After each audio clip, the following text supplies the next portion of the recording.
हम ममता झा गोर लगै छी अपने समस्त मिथिलावासी के। हम मधुश्रावणी के शुभ अवसर पर एकटा पाबनि के गीत गबै छी।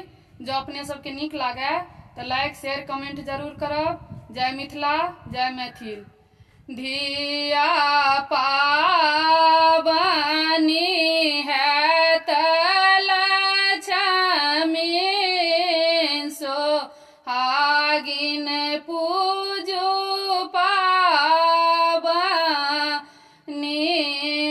धिया पाबनि है लछमी सोहागिन पूजू पाबनि। कामा सातैया माहे केरा दही भाड़िया। कामा साता भगवान सोहागिन पूजू पाबनि। सासुरा सातैया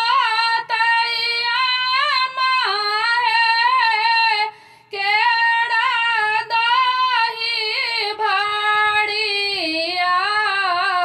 सासुरा साता भगवान सोहागिन पूजू पाबनि। धिया पाबनि है लछमी सोहागिन पूजू पाबनि। कामा बैसे बैया माहे केरा दही भाड़िया।